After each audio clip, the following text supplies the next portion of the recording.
Hello everyone, it's Gal. So tonight we will be talking about how I met the amazing man named Deshaun. So I was in the mall going to Taco Bell getting some food, and I was standing with Matt, and of course we were bickering and just being argumentative, but not really openly doing it, still holding hands and whatnot. And then I see Deshaun, and this is after hearing his voice on the bus. So yeah, why don't we go back to that? So the very first time I remember Deshaun is when I'm taking the bus home from work, and I live all the way in the north side of Milwaukee, and where I was working was at Brookfield. So I had to take the bus because I am a young kid, 19, and I don't have a car. So I'm getting on the bus, and then I hear this obnoxious guy who's just like really loud, and he has such a distinguishing voice. And when I heard him talk, all I could think about was, man, does this guy love to hear himself talk? He just won't shut up. But then when I showed up sometime after that with Matt at the mall, I heard his voice again. And when I saw him, I was just like, oh my God, this is the man of my life. I'm going to marry him. And sometimes you just know. And in that moment, I knew that he was going to be the one that I was going to marry. But I was kind of in denial. I'd never dated a black guy before. I mean, Jeremy was like one of my Matt was one of my very first boyfriends. And then I met Deshaun. Sorry for that slip. And Deshaun and I would always trade food. You know, I worked at Arby's, he worked at Taco Bell, and he would go, hey, can I get roast beef and Swiss? And you can get some Taco Bell. I'm like, sure. But then he kept flirting, and I just kept brushing it off, and he kept asking me for my number. And he kept asking me for my number. And this was after I had started to set boundaries, like, hey, Matt, you need to give me some space. I can't take this. If you keep doing this, you're going to lose me. But when I finally had the courage to say those things to him, he had already lost me. I was just so afraid that he was going to kill himself, because that's what he would threaten me with. If you leave me, I'm going to kill myself, and then that's going to be on you. And then I met Deshaun, and he kept asking me for my number, and he was like, I just want to be your friend, and you can have friends, right? And I just, for some reason, the way he said it just made it click in my mind. And I was like, you know what? You're goddamn right. I'm a grown ass woman. I can have friends. You take my number and I'll take yours. And that was when I started to have the courage again to be my own person. And that was also when I started talking to Lloyd again, and I started talking to Gao and Christy and to Jenny again, because I had given those 4 people up and my family for Matt. And I was talking to Deshaun, and we'd be up all night just talking bullshit, and Deshaun needed to work in the morning and I needed to work in the morning, but it didn't matter, because we would be all night just talking and discovering each other. And we're talking and talking, and as I'm talking and talking more to Deshaun, Matt can see that I'm going further and further away from him, and he didn't like that. So then we had another talk, and he's like, well, why are you being so distant? And I'm like, well, I need boundaries. I mean, I can't keep doing this anymore. I'm giving you everything, and it's still not enough. I don't have any friends. I only hang out with your friends. Your friends don't even talk to me, you know? So then I started talking to Lloyd again, because Lloyd was working at the mall, and And I told him, hey, I'm talking to Lloyd again. I told Matt. And Matt did not like it, but I'm like, there's nothing you can do to stop me. He is one of my best friends. Even after all these years, he still is one of my best friends. You gotta live with that. Well, after that, he decided to be a man and go up to Lloyd and tell him about how he was just insecure about my relationship with Lloyd because Lloyd and I had liked each other in high school, but nothing ever happened. And I'm like, but if nothing ever happened then, it's not going to happen now. He's my best friend. He's one of my bestest friends in the world. And I stopped talking to him for you. So if you still have that fear that he's going to take me away from you, you are some idiot. I gave up these 4 wonderful people for you, and that's not enough. And then as Deshaun and I were talking, I was like, I really don't like him anymore. I'm not in love with him anymore. I don't know what to do. He keeps saying that he's going to kill himself, and I can't live with that. And then Deshaun said this one thing that just clicked. Literally, it just clicked, and nobody has ever said it so clear to me because everyone always said, well, if he dies, who cares? We don't like him anyways. We don't like the way he's treating you. You deserve better. Deshaun said, if he was really going to kill himself, he would have done it.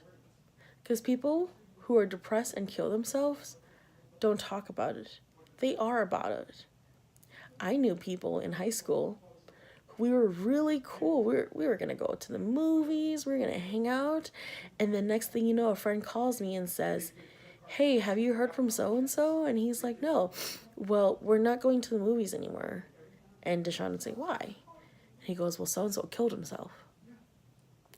So when he said that, he's like, it's a source of power. He wants to keep you, and that's the only way he can keep you. Because if he really wanted to kill himself, he would do it. And then that was the last straw.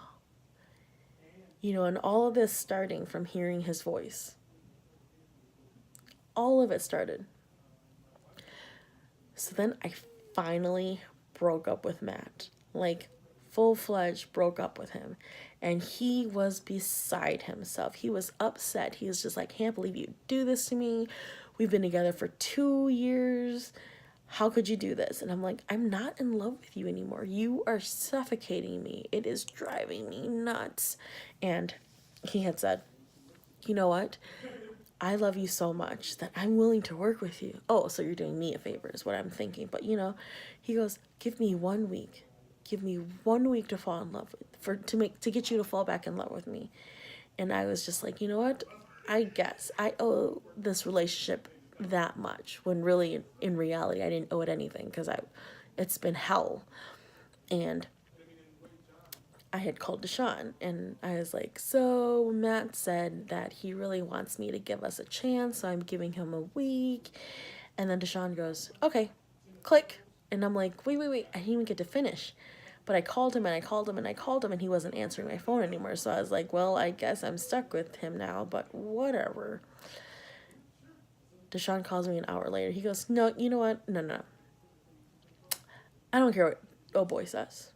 I'm fighting for you. I was like, excuse me? What? He goes, you're worth it. I'm going to fight for you. And I think I may have jumped. Yeah, I think I did jump a bit because I had broken up with with Matt. You know what? Forget it. I'm just going to use his name because thinking of that other name sucks and it's hard to keep going back. So I broke up with Jeremy and actually, no, I don't think so long ago. It was 11 years ago. Jeremy was telling me that he wanted to come over to talk because I said, I'm done. I'm breaking up with you. And he was like, no, I'm coming over. I'm like, well, fine. But guess what? I'm not going to be there. Where are you going to go? You have nowhere to go. Your dad said that if you leave one more time and you don't come home one more time, he's going to kick you out. I'm like, I don't care. Because guess what? Being anywhere is better. Sleeping on the street is better than being with you. And I didn't go home. I actually went to Deshaun. I was like, hey, remember that one time that you said that I could spend the night whenever I wanted? And he's like, yeah. I was like, okay, well, I need it tonight because this is happening. He goes, no, shut up. This is fine. It's fine. I don't need an explanation. You said you need to stay? You can stay.